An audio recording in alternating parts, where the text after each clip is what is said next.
Hola, muy buenas noches a todos. Bienvenidos a nuestra segunda sesión de nuestro módulo 4, Textos y Visiones del Mundo. La unidad que vamos a abordar en esta segunda semana es precisamente la unidad 2, un acercamiento a otras realidades. Mi nombre es Martín Eduardo González Cortés, facilitador o asesor virtual en Prepa en línea CEP. Antes de comenzar, pues mencionarles, recordarles la dinámica de participación, de trabajo en esta sesión. Si hay alguna duda, algún comentario, pues puedes levantar tu mano, puedes escribir también en el chat. De cualquier manera, vamos a abrir espacio para dudas, para preguntas, comentarios al final de la sesión, pero también puedes hacer comentarios, participaciones, sumar algo a la clase, lo que tú gustes, durante la misma, ¿sí? Nada más es cuestión pues de que levantes tu mano o escribas en el chat. Tener cuidado también con nuestro micro para que, como estamos grabando la sesión, pues quede de la mejor manera, ya que sus compañeros, pues los que no pudieron estar de manera síncrona, pues la van a ver más adelante. Igual ustedes mismos pueden volver a recurrir a ella, pues las veces que sea necesaria. Ya saben que compartimos el enlace en nuestro foro de novedades. Muy bien, vamos a dar inicio con el orden de la presentación.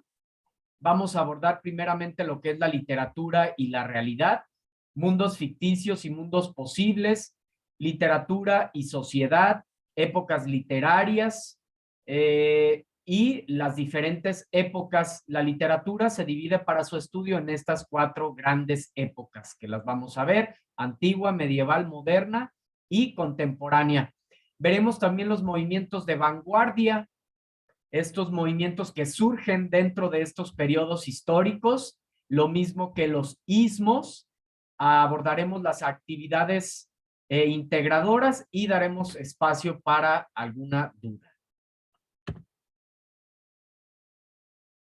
Muy bien, primeramente, la literatura y la realidad. El concepto de la literatura ha cambiado a lo largo de la historia. Antes del siglo XVIII se utilizaba para referirse a los escritos existentes. A partir del siglo XIX, el término se utiliza para nombrar a los textos narrativos, líricos y dramáticos de un texto en específico. Sabemos que estos tres son los géneros de la literatura universal. Estos tres géneros, a su vez, pues tienen subgéneros. Entonces, aunque los criterios que determinan qué es la literatura no están totalmente determinados, es importante recordar que un texto literario, en el texto literario, el autor expresa aspectos de su realidad principalmente, todos esos acontecimientos que le tocaron vivir, que es parte de las mismas actividades que hemos estado haciendo y las reflexiones que hemos hecho en las actividades en torno al contexto del autor, entender qué realidad vivió el autor para estarse expresando como se expresa en su obra, ¿sí? No necesariamente. Puede ser que el autor exprese aspectos de su realidad o aspectos que están en su imaginación, tal cual también pueden ser como esa parte de lo que es el sujeto lírico. Entonces, puede contarnos aspectos reales o aspectos imaginarios que se muestran, que se manifiestan a través de los personajes, de las historias, de las diferentes acciones, ¿sí? Entonces, es por ello que en la literatura se presentan elementos reales y elementos ficticios, y en ella el autor hace referencia al mundo en el que vive, utiliza elementos de la realidad y elementos creados por él. Entonces, es una mezcla la literatura de realidad y de fantasía, ¿sí? Ok. En este subtema, en este punto que es mundos ficticios y mundos posibles, el autor crea un mundo paralelo al real. digamos que la intención que tiene la literatura es desarrollar la imaginación y la creatividad. Es por ello que crea este mundo paralelo y es fantástico porque a través de las obras eh, narrativas, poéticas o dramáticas, nosotros podemos eh, incursionar a otro mundo, ¿no? Salir de nuestro propio mundo para desarrollar nuestra imaginación, nuestra creatividad y darnos cuenta que lo que pensamos es solo eso, nuestra manera de pensar, pero existen muchísimas otras.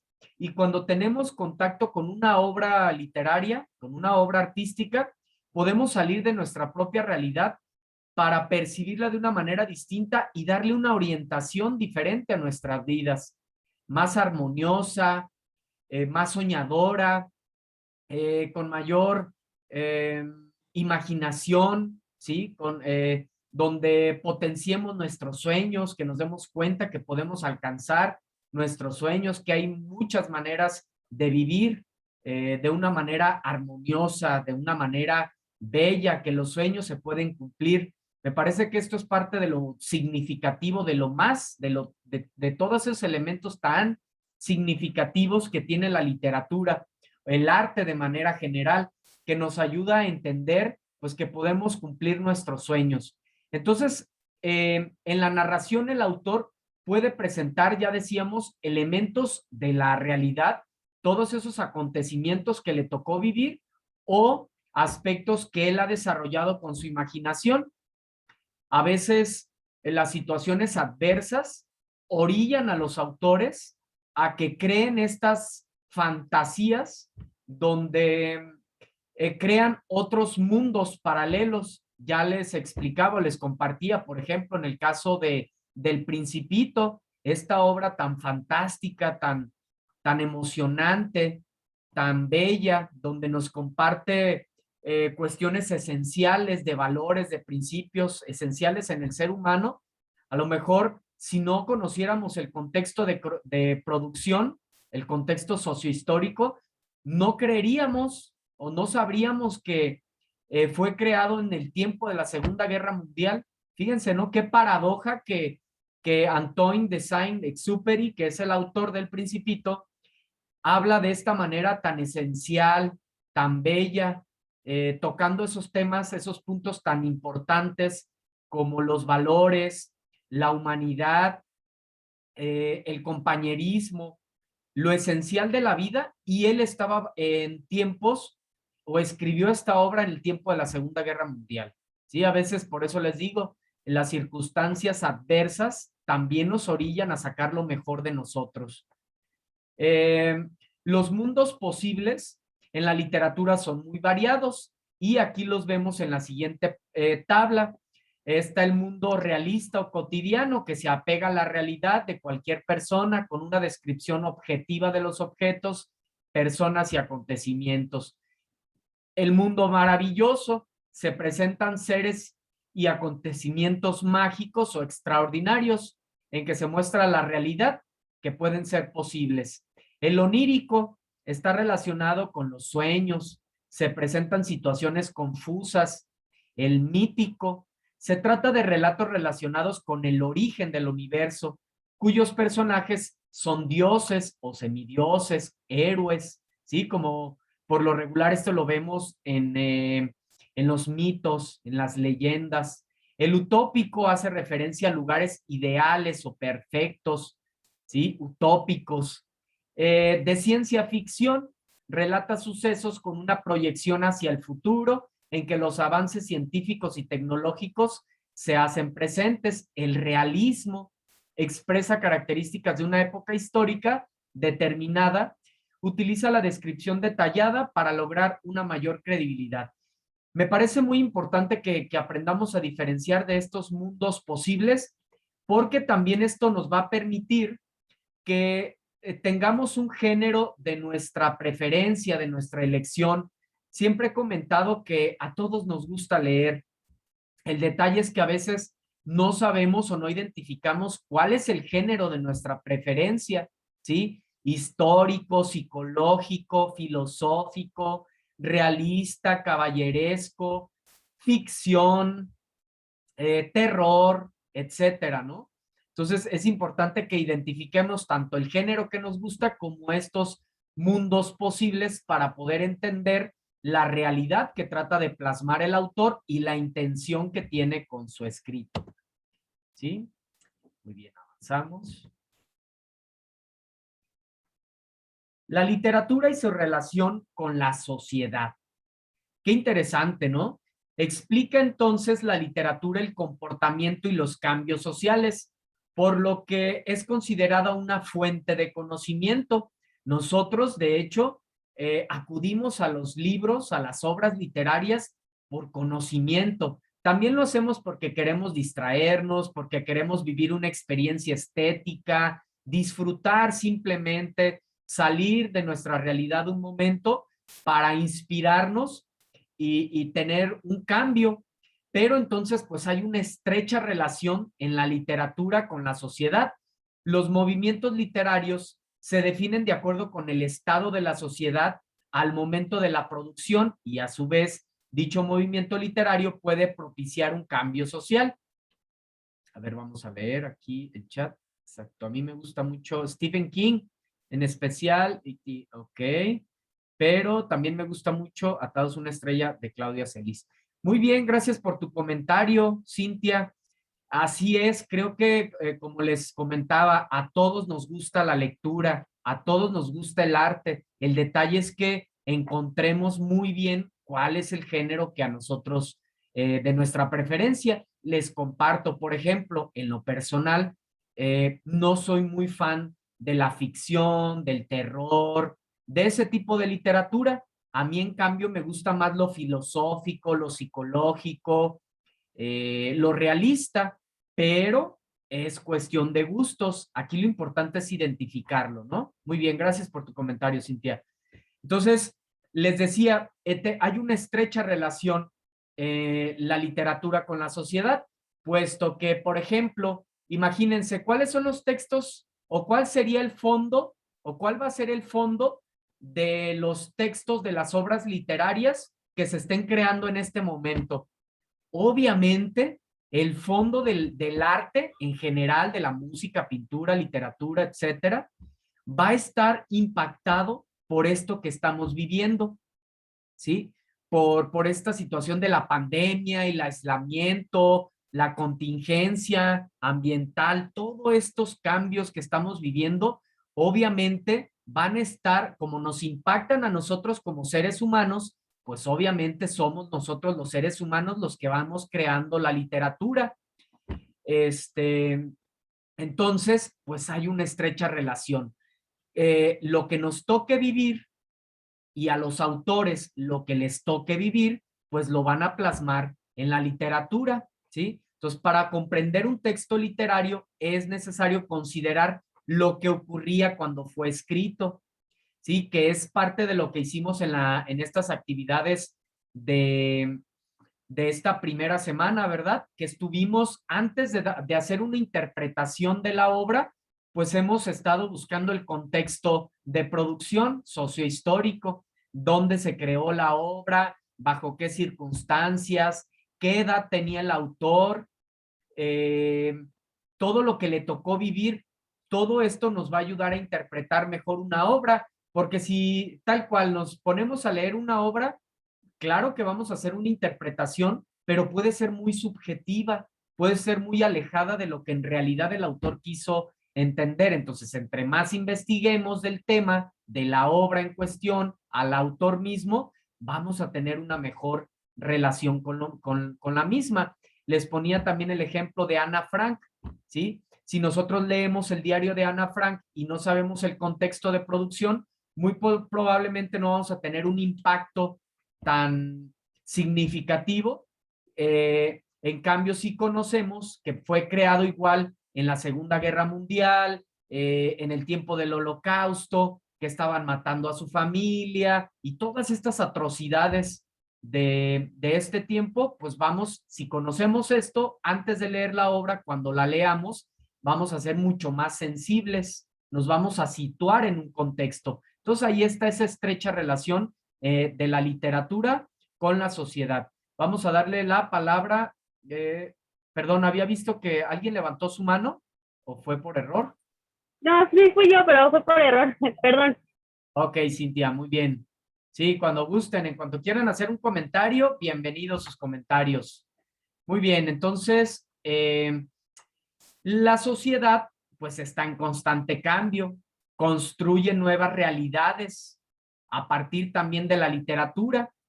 Entonces, la literatura es un recurso estético discursivo que expone ideas y teorías sobre el mundo moderno. Narra y explica y describe la realidad social. Pues entonces, les decía, es una íntima relación, ¿verdad? A nosotros como sociedad nos toca vivir una serie de acontecimientos políticos, sociales, naturales, económicos, etcétera. Obviamente esos sucesos los vamos a plasmar en nuestros escritos, ahí se crea la literatura y esta literatura nos va a servir a nosotros para ser más sensibles, para entendernos entre nosotros mismos y va a ser la evidencia para próximas generaciones también, ¿sí? Que puedan enterarse de qué es lo que estábamos viviendo o por qué, el porqué de los fondos de esta literatura. Ah, pues van a entender, bueno, es que les tocó vivir una pandemia, caos social, eh, en salud, económico, y todos estos factores entonces van a poder interpretar mejor la literatura y a nosotros mismos, ¿sí? De acuerdo a estos acontecimientos. Vamos a hablar de este tema que es también muy interesante, las épocas literarias. ¿Qué es una época literaria? Pues es un periodo histórico, ¿sí? Es un periodo histórico eh, donde ha habido situaciones relevantes, ¿sí? En este sentido. Entonces, para estudiar la literatura, la dividimos en estos 4 grandes periodos: época antigua, época medieval, época moderna y época contemporánea. Obviamente, cada una de estas épocas tiene características en específico, ¿verdad? De acuerdo a lo que se vivía socialmente y pues surgieron textos de acuerdo a esas situaciones. Entonces vamos a revisar cada uno de ellas.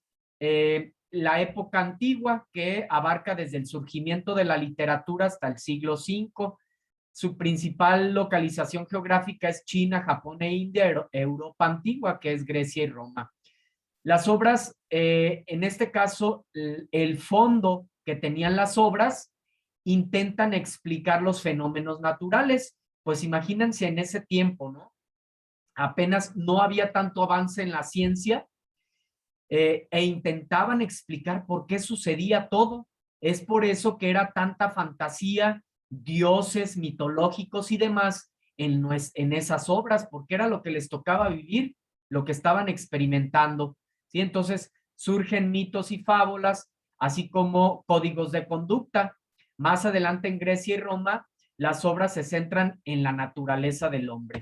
El hombre siempre va a estar tratando pues, de dar respuesta a todo eso que no alcanza a entender y me parece que hasta la fecha, ¿no? ¿Cuáles son los principales temas? La vida, la muerte, ¿qué pasa después de la muerte? ¿O de dónde venimos? ¿Hacia dónde vamos? ¿Sí? El amor, comprender el amor, comprendernos mejor a nosotros mismos, siempre son los temas que por lo regular sobresalen en la literatura. Aquí algunas obras representativas de la época antigua por cultura general: el poema del Gilgamesh, la Biblia, el arte de la guerra, la Ilíada y la Odisea, la Eneida y los poemas, las epopeyas Mahabharata y Ramayana, estos grandes escritos que han sido base, ¿no? Para la cultura india. La época medieval ahora abarca desde el siglo V al siglo XV. Su principal localización geográfica es en Europa. Acá en la época medieval es un tiempo pues muy difícil, digamos, ¿no? El tiempo de la Santa Inquisición, santa entre comillas, no tuvo nada de santa. Sabemos que se asesinaba a gente, se mató a gente, a muchos seres humanos en nombre de la iglesia, en nombre de estas cuestiones fanáticas, ¿no? Entonces, por eso aquí, en esta época, se centraba en la religión, principalmente su objetivo era difundir la creencia cristiana y en nombre de Dios, pues es que acabaron con muchas obras, ¿sí? Quemaban las obras, ya ni qué decir de lo que le pasaba a los autores, ¿no? Que no estaban en esa misma línea, que no apoyaban a la iglesia o que tenían ese espíritu rebelde, distinto, ¿sí? Ya sabemos lo que les pasaba. Es una época oscura, una época muy difícil. Dice Cintia, donde se conocían a las mujeres rebeldes como brujas, ¿verdad? Claro que sí. Justo hay museos de esas torturas. Así es, Cintia. A los gnósticos, por ejemplo, a todas estas personas que tenían un conocimiento espiritual, un conocimiento más profundo, más sublime, no, los tachaban como brujos, y los asesinaban, desafortunadamente, como bien dices, los torturaban. Entonces, es una época oscura, una época muy difícil en nuestra sociedad. Muy bien. Vamos con la siguiente época. Aquí en la Ciudad de México hay un museo de la Santa Inquisición, ¿sí? Sí, Jenny, no me ha tocado ir, pero la verdad es que yo les comparto, yo soy de Zamora, Michoacán, pero sí he ido constantemente también a la Ciudad de México, he ido a varios museos, he ido a zonas arqueológicas bellísimas, y sí, quienes sean de la Ciudad de México tienen una gran oportunidad, busquen, hay grandes museos, hay muchas oportunidades que tienen para empaparse de cultura, que al final, ¿qué es lo que pasa con la cultura? Con el arte nos hace más libres, nos hace más libres, entendemos más nuestra propia esencia y nuestra propia humanidad y nuestra sociedad y con base en ello pues tenemos un mejor actuar. Al final todo debe de llevarnos a eso, al buen vivir, a ser felices. No se trata de ser, como dicen ahí en sentido figurado, ratones de biblioteca, ¿no? Tener muchísimo conocimiento teórico, pues sí, pero que ese conocimiento teórico te sirva para ser un buen ser humano, para ser empático, para ayudar al otro, para ser feliz, para cuidar a la naturaleza, así bien básico, bien básico. Entonces, y para todo esto nos apoya el arte, ¿sí? Porque siempre la naturaleza misma va a ser la principal musa inspiradora de el arte. Bien, vamos con la época moderna. Acá abarca del siglo XV al siglo XVIII. Fíjense cómo nos vamos acercando cada vez más a formas de vivir, formas de pensar de nosotros mismos, ya más apegados, más allegados a nuestros tiempos. En la época moderna, sus características, pues imagínense, si vienen de este tiempo de la época medieval, donde pues era así todo como muy cerrado, muy líneas muy marcadas, filosóficas, religiosas, pues ¿qué viene en la época moderna? Escape de la realidad. El sujeto ya no se debe a una sola cultura, se defiende la libertad de expresión, se exponen las realidades sociales así, de manera cruda, se buscan cambiar las realidades desde el individuo mismo, empezar a cambiar uno mismo para poder cambiar lo demás, se vuelve a revalorar la cultura y entonces hay concepciones modernas de ciencia e investigación, viene ese auge, ¿verdad? De la ciencia. Aquí en la época moderna empiezan a surgir estos llamados movimientos artísticos, movimientos literarios, que es el Renacimiento, el Barroco y el Neoclasicismo. Estos movimientos son propios de este periodo histórico de la época moderna. Entonces, igual, para poder estudiar a un autor, pues tenemos que conocer si es de qué época es. Si es, por ejemplo, de la época medieval, vamos a entender el porqué de su estilo. Si, por ejemplo, Dante Alighieri, que le tocó vivir en esta época medieval y la Divina Comedia, ¿sí? Por ejemplo. Entonces, para poder entender una obra, para poder entender a un autor, necesitamos entender la época donde vivió y todas sus circunstancias y si pertenece también a algún movimiento artístico, algún movimiento literario, porque esto nos va a ayudar a entender su corriente filosófica, su manera de pensar, que se ve reflejada pues en sus obras, ¿sí? Aquí algunos de los grandes autores del modernismo, pues Miguel de Cervantes Saavedra, con el Don Quijote de la Mancha, ¿sí? Que sabemos que es una de las principales obras de todos los tiempos. Al gran Shakespeare, ¿no? El padre del teatro, ¿sí? El padre de la literatura moderna, que principalmente pues él se enfocaba a este género dramático con sus grandes obras como Romeo y Julieta, Hamlet, Macbeth, por mencionar algunos. La época contemporánea, fíjense aquí, pues la época contemporánea ya es, estamos nosotros aquí inmersos en este tiempo, periodo histórico que abarca desde el siglo XIX hasta nuestros días. Su principal localización geográfica pues es América, Europa y América Latina. Movimientos artísticos que surgen en esta época, el romanticismo, el realismo, el modernismo y los movimientos de vanguardias. Ha habido auge en estos movimientos porque ha habido más libertad, ¿sí? Ok, fíjense entonces las características que se van a ver reflejadas en estos textos literarios contemporáneos.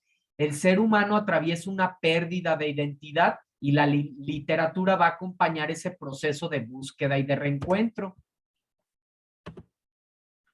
Como producto de cambios sociales, políticos o culturales que atraviesan este periodo, guerras mundiales, atómicas, fusilamientos, derrocamiento de algún régimen, se reflejará la visión del hombre como un mundo lleno de hostilidad. Hacia la segunda mitad del siglo XX comienza una nueva tendencia hacia el reencuentro del sujeto. Las nuevas corrientes como la sociología, psicología, musicoterapia, cromoterapia, entre otras, ayudan a esa búsqueda del individuo. La literatura manifiesta la necesidad de un mundo utópico o fantasioso para el ser humano. También se otorga un lugar a la amistad, la solidaridad y la fraternidad. Vean cómo son temas muy actuales, hasta se ha hecho moda, ¿sí? Se ha hecho moda esta parte espiritual, estar conectados más con la naturaleza, con nuestro prójimo, ¿sí? Es por todos esos cambios sociales, todas esas situaciones naturales, situaciones sociales que nos toca vivir, pues bueno, de esa manera pues nos vamos como identificando más y relacionando de una mejor manera. Les decía, existen estos movimientos de vanguardia que los van a ocupar para sus actividades integradoras de esta semana. Estos movimientos de vanguardia surgen en diferentes épocas, principalmente en esta época contemporánea. ¿Qué son los movimientos de vanguardia? O mejor conocidos también como ismos. Son modas, digamos así para que ustedes lo entiendan más fácil. Son modas, son estilos diferentes. Fíjense qué curioso. Todos estos ismos iban en contra del arte como se concebía de manera tradicional, ¿sí? Ellos vienen a romper con todos los estereotipos para plasmar la literatura, el arte de una forma distinta, de una forma creativa. Veamos, por ejemplo, el futurismo habla de los avances tecnológicos, el dadaísmo, fíjense qué curioso, el dadaísmo desestructura completamente el discurso lógico, no guarda orden ni claridad en sus creaciones, usa un lenguaje incoherente. Fíjense qué raro qué rara forma de hacer arte, qué rara forma de hacer literatura. De hecho, dato curioso, el dadaísmo se da este nombre del balbuceo de los bebés, el dada, ¿sí? De ahí viene el dadaísmo. Vean, ¿no? Qué curioso. El surrealismo expresa de una forma automática los pensamientos conscientes e inconscientes, sin filtros morales o racionales. Los sueños cobran importancia. A mí me gusta mucho también el surrealismo, más en una cuestión arquitectónica. Les comparto, fíjense, a veces no valoramos lo que hay en nuestro país. Aquí en nuestro país, en uno de un pueblo bellísimo, mágico, no sé si lo conocen, se llama Gilitla, está el castillo surrealista de Edward James, un, eh, un escritor, un poeta, arquitecto inglés, que fíjense, él estando en Inglaterra, que a veces nosotros quisiéramos ir a conocer estos lugares, él prefirió venirse acá a México y ahí en este lugar en Gilitla encontró su paraíso. Dijo que ahí era el jardín del Edén y construyó ese jardín surrealista. Lo pueden googlear ahí cuando gusten para que lo conozcan y ojalá que en algún momento tengan oportunidad de ir a conocer ese, les digo, es la obra arquitectónica más importante del mundo que pertenece al surrealismo y la tenemos aquí en nuestro país, ¿sí? También, por ejemplo, tenemos a Salvador Dalí, ¿no? Que es un pintor surrealista. Aquí les quise compartir los relojes blandos de este gran pintor surrealista, Salvador Dalí. Entonces, bueno, tenemos también otro movimiento literario, el cubismo, que prefiere lo intelectual y las imágenes virtuales, los caligramas. Vean, este es un ejemplo de un caligrama que pertenece al cubismo. Ni pensarlo en otras épocas, ¿no? Porque eran muy lineales, muy perfectos, muy exactos en cuanto a la medida, a la forma, al fondo. Entonces, por eso les digo, las vanguardias vienen a romper con los estereotipos. Entonces, el cubismo, el tema del que habla, el fondo lo hace forma. Si se fijan, helicóptero de la muerte zumba y zumba dejándonos el cráneo y el esqueleto temblorosos. Es decir, fondo habla del helicóptero y a la vez la forma crea un helicóptero con la forma. Vean qué maneras tan creativas y surrealistas de alguna manera.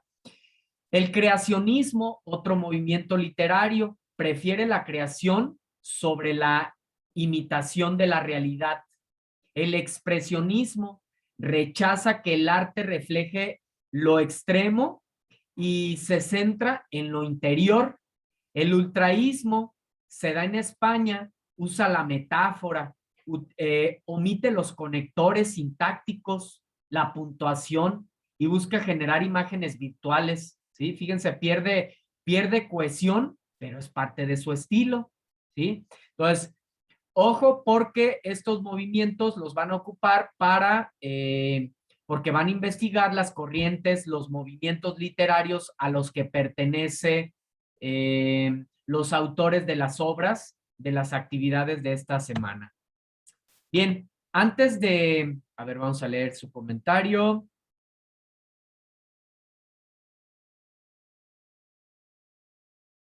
Dice Cintia, pensé que solo el cubismo eran las obras con figuras geométricas.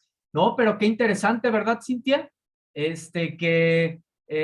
Y hay muchísimos, ¿eh? Hay muchísimos obras que pertenecen al cubismo, literarias que crean, en el fondo hablan de lo que les da la forma, o igual, le dan la forma al fondo del que hablan. Obviamente se expresan también de manera poética, utilizan todo ese lenguaje connotativo y todas las características que ya sabemos de